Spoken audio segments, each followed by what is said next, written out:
Hello hi, it's Tuesday evening.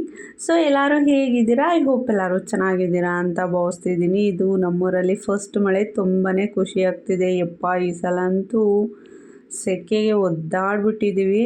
So ಯಾವಾಗ ಮಳೆ ಬೀಳುತ್ತೋ ಅಂತ ಕಾಯ್ತಿದ್ವಿ. ಒಂದು ವಾರದಿಂದ ಬ್ಯಾಂಗ್ಳೂರಲ್ಲಿ ಮಾತ್ರ ಚೆನ್ನಾಗಿ ಮಳೆ ಬರ್ತಿದೆ. ಬಟ್ ನಮ್ಮೂರಲ್ಲಿ ಮೋಡ ಮುಚ್ಕೊಳ್ತಿತ್ತು, ಒಂದೆರಡು ಹನಿ ಬೀಳ್ತಿತ್ತು, ಮತ್ತೆ ಸ್ಟಾಪ್ ಆಗ್ತಿತ್ತು. ಸರಿಯಾಗಿ ಮಳೆನೇ ಬರ್ತಿರ್ಲಿಲ್ಲ. ಇವತ್ತೇನೋ ತುಂಬ ಜಾಸ್ತಿ ಜೋರಾಗಿ ಮಳೆ ಬೀಳೋ ಸಾಧ್ಯತೆ ಇದೆ ಅನಿಸ್ತಿದೆ. ತುಂಬ ಜೋರಾಗಿ ಗುಡುಗು ಮಿಂಚು ಎಲ್ಲ ಬರ್ತಿದೆ. ನೋಡೋಣ.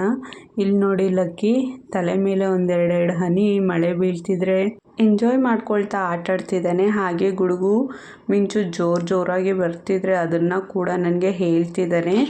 ಈ ಕಡೆ ಬಮ್ಮ, ಅಲ್ಲಿ ಮಳೆ ಬೀಳ್ತೈತೆ, ಬಾ ಈ ಕಡೆ. ಇಲ್ಲಿ ಕುಚ್ಚಣ್ಣ ನೋಡು, ಕುಚ್ಚಲ್ಲೇ.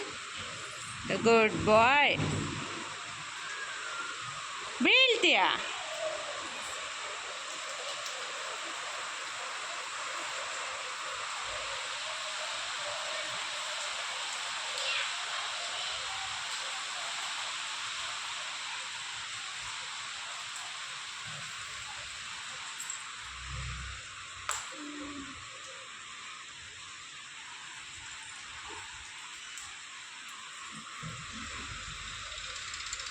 ಏನು ಬೀಳ್ತಿರೋದು ಮಗನೆ?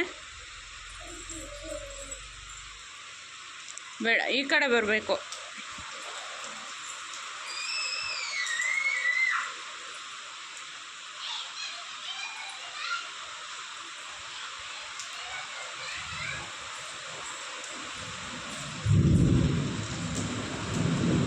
ನಾನು ಎಕ್ಸ್ಪೆಕ್ಟ್ ಮಾಡಿದಾಗೆ ಏನು ಮಳೆ ಬೀಳಲಿಲ್ಲ. ಆವ್ರೇಜಾಗಿ ನೋಡಿ ಇಲ್ಲಿ ಬೀಳ್ತಿದೆ ಅಲ್ವಾ, ಈ ರೀತಿ ಒಂದು 10 ನಿಮಿಷ ಮಳೆ ಬಂತು ಅಷ್ಟೇ, ಮತ್ತೆ ಸ್ಟಾಪ್ ಆಯಿತು, ಮತ್ತೆ ಬರಲೇ ಇಲ್ಲ.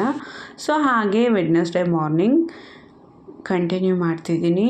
ನಿನ್ನೆ ಸಂಜೆ ಗುಡುಗು ಮಿಂಚು ಮತ್ತು ಗಾಳಿ ಜೋರಾಗಿತ್ತು ಅಂತ ಹೇಳಿದ್ನಲ್ವ. ಸೊ ಹಾಗಾಗಿ ರಾತ್ರಿ ಎಲ್ಲ ಪವರೇ ಇರಲಿಲ್ಲ, ಬರೋದು ಹೋಗೋದು ಇದೇ ರೀತಿ ಆಗ್ತಿತ್ತು. ಈಗ ಸಾಂಬಾರು ಮಾಡೋಣ ಅಂತ ಹೇಳಿ ನಾನು ಹುರುಳಿಕಾಳನ್ನು ರಾತ್ರಿನೇ ನೆನೆಸಿಟ್ಟಿದ್ದೆ. ಅದಕ್ಕೆ ಹುಳಿಗೆ ಖಾರ ಒಂಚೂರು ರುಬ್ಕೊಬೇಕಿತ್ತು, ಪವರ್ ಇರಲಿಲ್ಲ ಅಲ್ವಾ. ಸೊ ಹಾಗಾಗಿ ಆಚೆ ನಾನು ರುಬ್ಬೋ ಕಲ್ಲಿತ್ತು, ಅದರಲ್ಲಿ ರುಬ್ಕೊಳ್ತಿದ್ದೀನಿ. ಅದಕ್ಕೆ ಹ್ಯಾಂಡ್ಲ್ ಬೇರೆ ಇಲ್ಲ, ಅದನ್ನು ತೆಗೆದು ನಾನು ಅಲ್ಲಿಟ್ಟಿದ್ದೆ.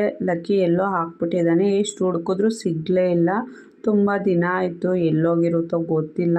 ಹುಡುಕಿ ಸಾಕಾಗಿ ಲಾಸ್ಟಿಗೆ ನಾನು ಹಾಗೆ ರುಬ್ತಿದ್ದೀನಿ. ಸೊ ಹಾಗಾಗಿ ಹ್ಯಾಂಡ್ ಇಲ್ಲದೆ ಇರೋ ಕಾರಣ ನಾನು ಇವತ್ತು ಕಾಯಿ ತುರಿಯನ್ನು ಹಾಕ್ಕೊಂಡಿಲ್ಲ. ಕಾಯಿ ತುರಿ ಹಾಕ್ಕೊಂಡ್ರೆ ಸ್ವಲ್ಪ ಲೇಟ್ ಆಗುತ್ತೆ. ಇನ್ನೊಂದು ಹ್ಯಾಂಡ್ಲಿದ್ದರೆ ಆರಾಮಾಗಿ ರುಬ್ಬಬೋದು. ಬಟ್ ಈ ರೀತಿ ಕೈಯಲ್ಲಿ ಇಟ್ಕೊಂಡು ರುಬ್ಬೋದ್ರಿಂದ ಅಂಗೈ ಎಲ್ಲ ನೋವು ಬಂದುಬಿಡುತ್ತೆ. ನಾನು 1-2 ನಿಮಿಷ ರುಬ್ಬೋದು, ಒಂದು 10 ಸೆಕೆಂಡ್ 15 ಸೆಕೆಂಡು ರೆಸ್ಟ್ ಮಾಡೋದು, ಅದೇ ರೀತಿ ಮಾಡ್ತಿದ್ದೆ. ಆಗಾಗ ರುಬ್ಕೊಳ್ತಿದ್ರೆ ರೂಢಿ ಆಗುತ್ತೆ. ಬಟ್ ನಾನು ರೇರ್ ಅಂತಲೇ ಹೇಳ್ಬೋದು. ನಾನು ಈ ಮನೆಗೆ ಬಂದು 7 ತಿಂಗಳಾಗಿದೆ. ನಾನು ಒಂದು 3 ಸಲ ರುಬ್ಬಿದ್ದೀನೇನೋ ಅಷ್ಟೇ.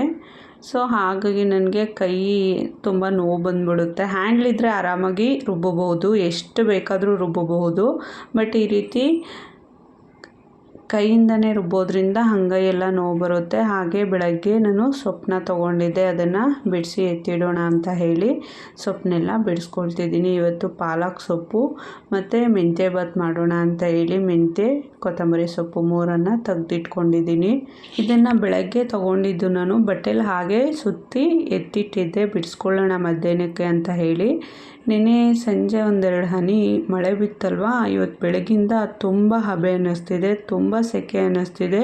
ನಾನು ಬೆಳಗ್ಗೆ ಕಾಟನ್ ಬಟ್ಟೆಯಲ್ಲಿ ಸುತ್ತಿಟ್ಟಿದ್ದು, ನಾನು ಮಧ್ಯಾಹ್ನ ಈಗ ಬಿಡಿಸ್ತಿದ್ದೀನಿ. ಸೊ ಮೆಂತ್ಯ ಸೊಪ್ಪು ಆಲ್ಮೋಸ್ಟ್ ಅರ್ಧಕ್ಕರ್ಧ ಹಾಳಾಗಿತ್ತು ಗೊತ್ತಾ. ಕೊತ್ತಂಬರಿ ತುಂಬಾ ಚೆನ್ನಾಗಿತ್ತು, ಮತ್ತು ಪಾಲಕು ಅಷ್ಟೇ ಪರವಾಗಿಲ್ಲ. ಪಾಲಕು ಒಂದು ಸ್ವಲ್ಪ ಹಾಳಾಗಿತ್ತು, ಬಟ್ ಮೆಂತ್ಯ ಸೊಪ್ಪು ಅರ್ಧಕ್ಕರ್ಧ ಹೋಯಿತು. ಹಾಗೆ ಲಕ್ಕಿ ಮಲಗಿದ್ದಾನೆ. ಸೊ ಲಕ್ಕಿ ಎದ್ದೇಳೋಷ್ಟರಲ್ಲಿ ಹಸಿಟ್ಟನ್ನು ಸ್ವಲ್ಪ ಜರಡಿ ಇಟ್ಕೊಳ್ಳೋಣ ಅಂತ ಹೇಳಿ ಜರಡಿ ಹಿಡಿತಿದ್ದೀನಿ.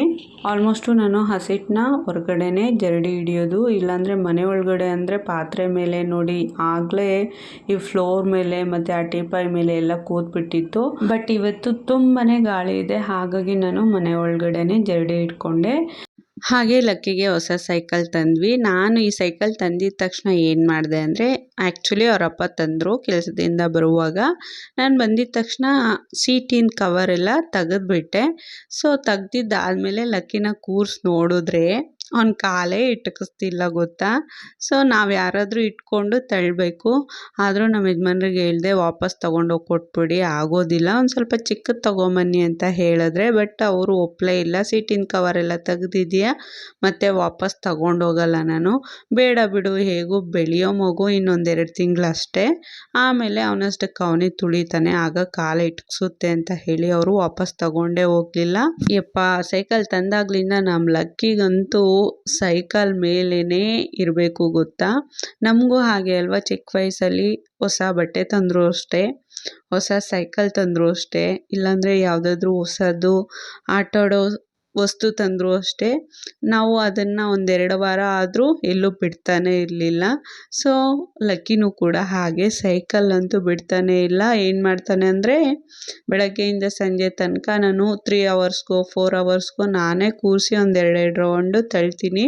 ಬಟ್ ಹಾಗಲ್ಲ, ಆಲ್ಮೋಸ್ಟು ಅವ್ನಿಗೆ ಯಾವಾಗೆಲ್ಲ ನೆನಪಾಗುತ್ತೋ ಸೈಕಲ್ ಹತ್ರ ಹೋಗ್ತಾನೆ, ಕರೀತಾನೆ ನನ್ನನ್ನು, ಬಾ ಬಾ ಅಮ್ಮ ಅಮ್ಮ ಅಮ್ಮ ಅಂತ ಕೂಗ್ತಾನೆ ಇರ್ತಾನೆ. ಹೋಗಲಿಲ್ಲ ಅಂದರೆ ಅಳ್ತಾನೆ, ಹೋದರೆ ಹತ್ಸು ಅಂತ ಕೇಳ್ತಾನೆ. ನಾನು ಕೂರಿಸಿದ್ರೆ ಮತ್ತೆ ತಳ್ಳು ಅಂತ ಹೇಳ್ತಾನೆ. ಸೈಕಲ್ ಪುಟ್ಟದಾಗಿರೋದ್ರಿಂದ ಬೆಂಡ್ ಡೌನ್ ಆಗಿ ತಳ್ಳಬೇಕು. ಬಟ್ ನನಗೆ ಈ C-ಸೆಕ್ಷನಲ್ಲಿ ಅನಸ್ತೇಶಿಯಾ ಕೊಟ್ಟಿದ್ರಲ್ವ, ಸೊ C-ಸೆಕ್ಷನ್ ಆದಾಗಲಿಂದ ಬೆನ್ನು ನೋವು ತುಂಬಾ ಇದೆ ಈ ಸಲ. ಸೊ ಹಾಗಾಗಿ ತುಂಬ ಹೊತ್ತು ಬೆಂಡ್ ಡೌನ್ ಆಗಿ ನಾನು ಇರಲಿಕ್ಕೆ ಆಗೋದಿಲ್ಲ, ತುಂಬ ಬೆನ್ನು ನೋವು ಬರುತ್ತೆ. ಸೊ ಹಾಗಾಗಿ ನಾನು ಸೈಕಲ್ಗೆ ಒಂದು ದಾರವನ್ನು ಕಟ್ಕೊಂಡ್ಬಿಟ್ಟಿದ್ದೀನಿ. ಆರಾಮಾಗಿ ಹೇಳ್ಕೊಂಡೋದ್ರೆ ನನ್ನ ಮಗ ರಾಜನ್ ಥರ ಸೈಕಲ್ ಮೇಲೆ ಕೂತ್ಕೊಂಡು ಬರ್ತಾನೆ.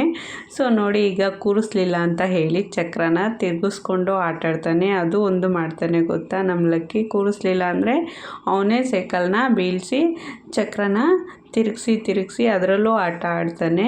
ಸೊ ಕ್ಯೂಟ್ ಅನಿಸುತ್ತೆ. ಸೊ ಇದಿಷ್ಟು ಇವತ್ತಿನ ವ್ಲಾಗ್. ಐ ಹೋಪ್ ಎಲ್ಲರಿಗೂ ಸಹ ಇಷ್ಟ ಆಗಿರುತ್ತೆ ಅಂತ ಭಾವಿಸ್ತಿದ್ದೀನಿ. ನಿಮ್ಗೇನಾದರೂ ಈ ವಿಡಿಯೋ ಇಷ್ಟ ಆಗಿದರೆ ವಿಡಿಯೋಗೆ ಒಂದು ಲೈಕ್ ಕೊಡಿ. ಮಿಸ್ ಮಾಡ್ದೇನೆ ನನ್ನ ಚಾನಲನ್ನು ಸಬ್ಸ್ಕ್ರೈಬ್ ಮಾಡ್ಕೊಳ್ಳಿ. ಎಲ್ಲರಿಗೂ ಕೂಡ thank you so much. Bye.